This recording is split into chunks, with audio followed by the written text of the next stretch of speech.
So hello everyone, তো আজকে আমি গেছিলাম বরখলা নগদগ্রাম। তো এখানে তোমরা সবাই জানো এখানে আমার দিদির বাসা। তো উনি ওনার স্বামী ছেলেকে নিয়ে 1.5 বছর পরে ওনার বাসাতে এসেছে। সেই জন্য আমরা মা ছেলে ওনার বাসাতে যাচ্ছি। তো তাদের বাড়িতে যেতে কি কি করবো, তাদের বাড়িতে গিয়ে কি কি করবো, সবকিছু এই ব্লগের মাঝে থাকবে। তো আপনারা সবাই বলেন ব্লগের মাঝে একটু আস্তে কথা বলো, সেই জন্য আজকে আপনাদের কাছে সুন্দরভাবে কথা বলছি। আজকে জানো না গাইস, রানীঘাট এত ভিড় থাকবে আমি আসলে ভাবতেই পারি না এত ভিড় কিসের জন্য। তারপরে গাইস একটুখানি যেতে না যেতে দেখতে পাচ্ছ এখানে এত গরু কিসের জন্য গাইস।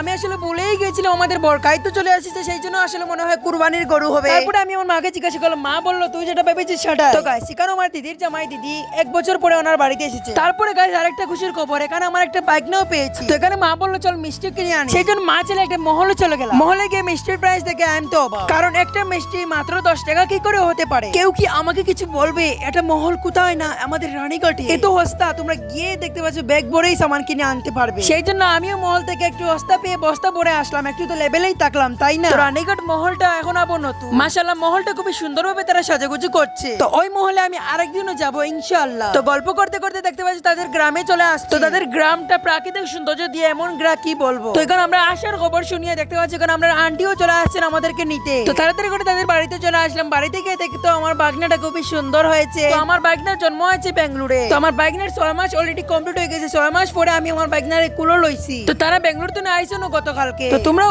আমার বাইক না কিরকম লাগে অফকোর্স আমাকে কমেন্ট বক্সে জানিয়ে যাবে। তো এখানে আসার পরে দেখতে পাচ্ছ এখানে আমার মামার এল্টো গাড়ি পেয়েছি, এই জন্য আমার মামার এল্টো গাড়ি চলে আসলাম। তো এখানে রানীঘাট আসার পরে দেখতে পাচ্ছি মা ডঙ্করি মামারা তো 40 টাকা করে তো মামা 40 টাকা করে রাখলে, যেন আমি দেখি আমার কান্দা হয়ে গেছে।